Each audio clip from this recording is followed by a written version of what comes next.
तो दोस्तों, आज जो है समाज का जो है विस्तृत वर्णन होगा और मैं आशा करूँगा कि आज जो भी समाज पढ़ लेगा उसे दोबारा रिवीजन की आवश्यकता या भविष्य में समाज के बारे में कोई भी संदेह नहीं रहेगा।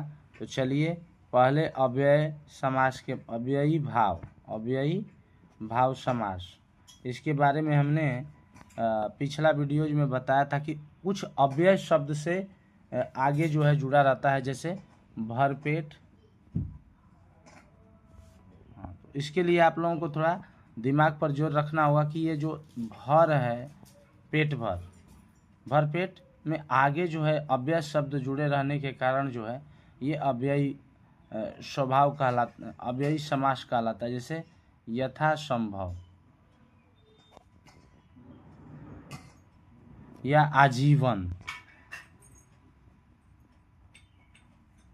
ये सब उदाहरण के तौर पर मैं बता रहा हूँ। और कविता जो है आप लोगों ने याद कर लिया होगा। अब कविता के हिसाब से चलेंगे।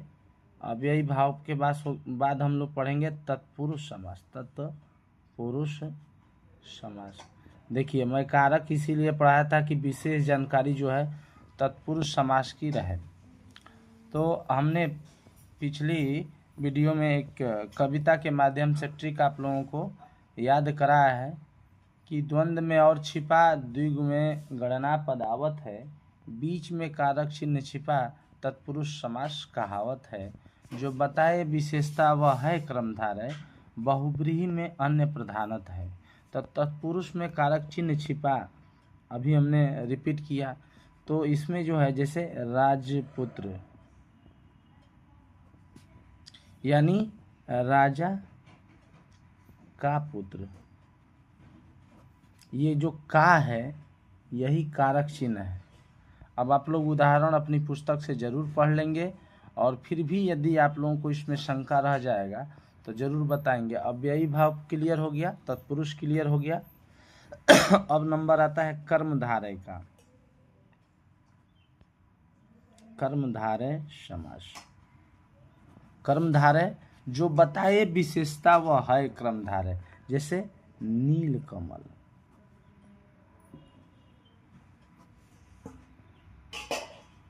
यानी कमल जो है नीला है। समझ रहे हैं कि नहीं?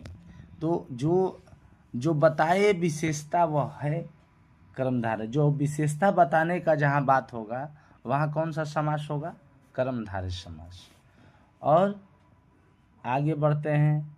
उदाहरण जरूर आप लोग अपने पाठ्य पुस्तक से 10-10 ठो, 15-15 ठो देखेंगे, जिससे आपको जो है क्लियर और दिमाग करता जाएगा। द्वंद्व समास आया है तो द्वंद्व में अभी फिर से कविता वाली बात आ गई कि द्वंद्व में और छिपा, द्विगु में गणना पदावत है। तो द्वंद्व में समास में क्या छिपा रहता है? और। जैसे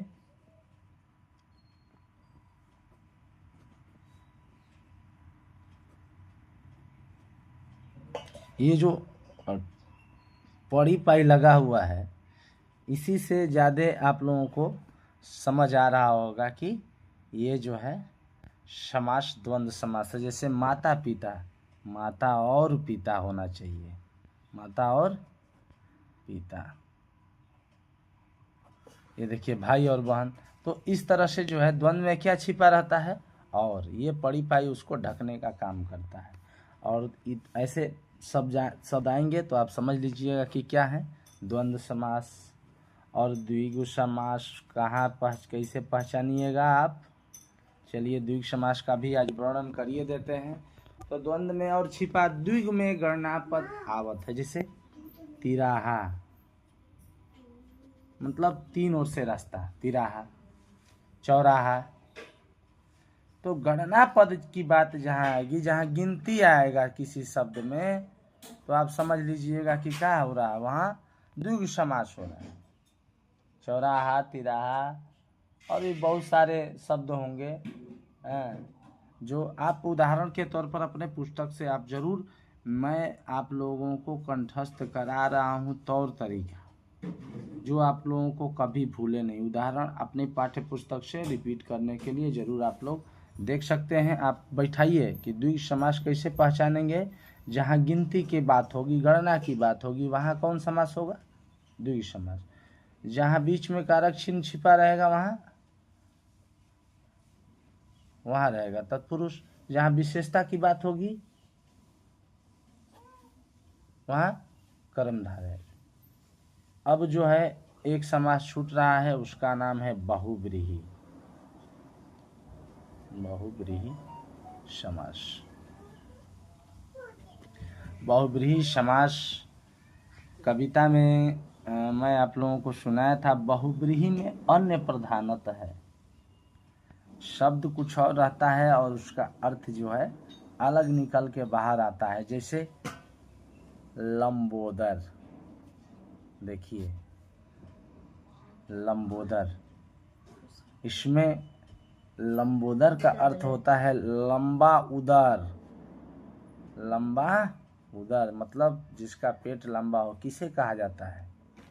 गणेश जी को, गणेश बाबा को कहते हैं। तो लंबोदर में अन्य प्रधानत है, किसी और के लिए उच्चारण किया गया वह शब्द बहुव्रीहि समास होता है। जैसे नीलकंठ, किन्हें बोला जाता है? नीला है कंठ जिनके, नीला है कंठ जिनके, अर्थात शिव, शिव शंकर भगवान की बात हो रही है। तो जो बताए विशेषता वह है क्रमधारय, और बहुव्रीहि में अन्य प्रधानत है, अन्य शब्द की बात होने लगती है। जैसे लंबोदर में गणेश जी आ जाएंगे, नीलकंठ में शिव जी आ जाएंगे। तो ये रहा हमारा समास प्रोजेक्ट। आज ख़त्म हो रहा है, फिर भी शंका होगी तो मैं उसे अवश्य दोबारा क्लियर कराऊंगा। आप लोगों को यह लेसन ज्ञान कैसा रहा आप बताइए, और अनुभव अपना शेयर जरूर करें।